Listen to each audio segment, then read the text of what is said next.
5 things I hope they fix or change in the Loftia playtest. I've been lucky enough to be part of the Loftia Beta test.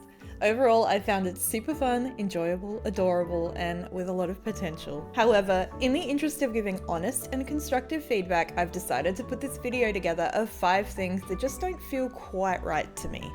Yet. I'm a visual effects artist with 7 years of experience working on 3D environments, so my brain naturally picks out little inconsistencies that others could miss. I've worked on environments for Thor, Spider-Man, Ahsoka, and many other films and TV shows, so I feel like I can give genuine feedback. I've also been gaming for over 20 years, so I like to think I have a good grip on what makes a game engaging and fun. I'm also known for breaking every single game I play, which makes me uniquely equipped to find all the broken shit in your game. Sorry, not sorry. I understand that the QLoud team is a little indie team doing their best. I just want to make it clear that this feedback is coming from a genuine place of love, and I hope that I can help make the game even better. Number 1. The waypoint markers currently don't really seem to work. I've found that while setting a pin on the map works, the pin marker itself sometimes disappears underneath other landmarks on the map, leading me to wonder if it's actually been added or not.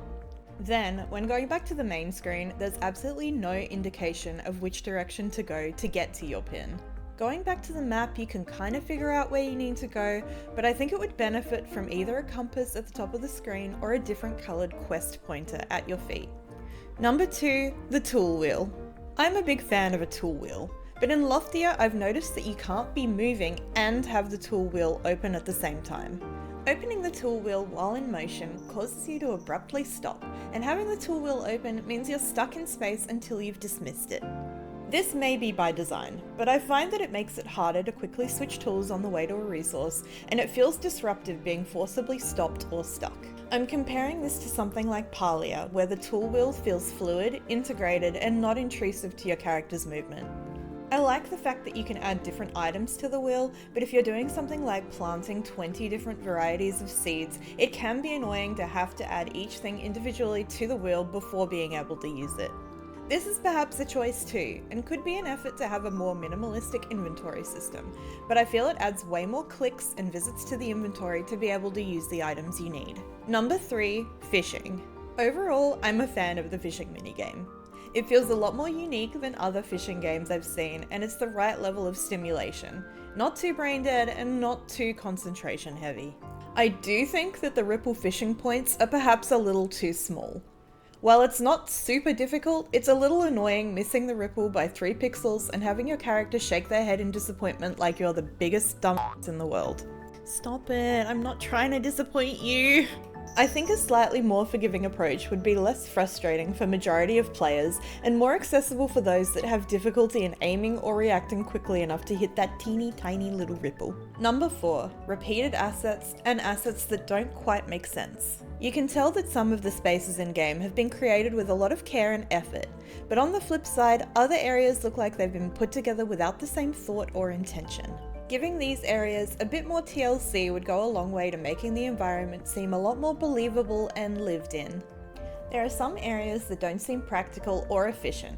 Real humans wouldn't have set things up this way. It doesn't make sense and wouldn't be useful. In the solar farm, we have solar panels that wouldn't get any sun. I'm talking under bridges, in alleys, and in some places just slapped on the ground. These big tire trees, while looking really cool, don't seem like they'd belong here. They'd block a lot of the light that would otherwise hit the solar panels. Likewise, with these strange conductive traces and vias that are on these walls. Are they taking energy somewhere? Because it looks like they're isolated and not actually doing anything. The walls of most buildings feel very flat and bare. There's no texture, depth, or variety in walls or roofs. You could look at something like Animal Crossing, whose design is also meant to be chibi, rounded, and simple. Animal Crossing buildings use texture and bump maps to break up flat surfaces and add personality in a cute and appealing way without compromising its simple style. I feel like Cloud could implement some of these strategies to give a little more life to their buildings and environments. Another thing I noticed is repeated assets throughout the world. Don't get me wrong, I understand you're a small indie team and honestly you may be working on this as I write this script, but there doesn't seem to be much variation of assets in the environment. As an example, this bridge is made up of one single bridge section. You can see that the vines on each section of this bridge are identical, leading to an uncanny repeating texture. If you look closer, you can also see that the vine isn't actually coming from anywhere. That's a little bit funny. I really love this hollow tree trunk and vine asset, but the vine doesn't look like it's actually sitting on any geo. It's hovering in midair, and if you go around, you see that it's not coming from anywhere either. It's just a single piece of vine wrapping around in a way that I don't think mimics real life. Again, I'm not saying that everything in a fictional game has to be real world accurate. I'm just saying that sometimes little details like these make people feel like something is subtly off without knowing why.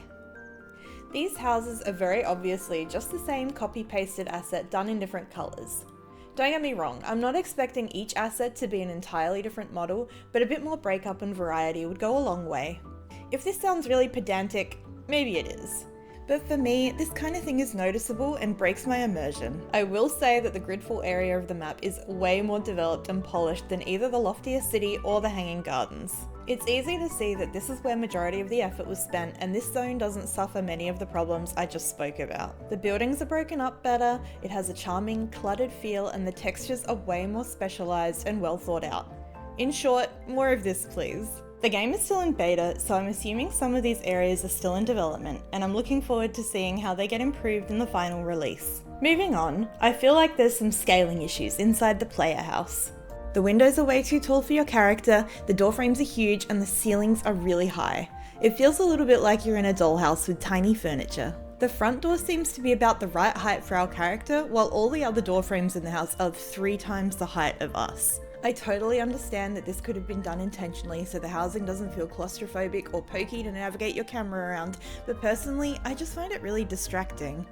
5. Animation tightening. While I'm not technically an animator, I've spent a decent amount of my career working with animated assets. It's my opinion that some of the animations in this game could use a little bit more polish, be tightened up or changed to feel a lot more satisfying to the player. The legs of your character while using the glider seem sort of poppy, which is a term used in animation to describe fast jittering or popping in a way that feels unrealistic. I think in this case, the animation cycle is either too fast or they've put a keyframe on every frame, making it look a little jerky.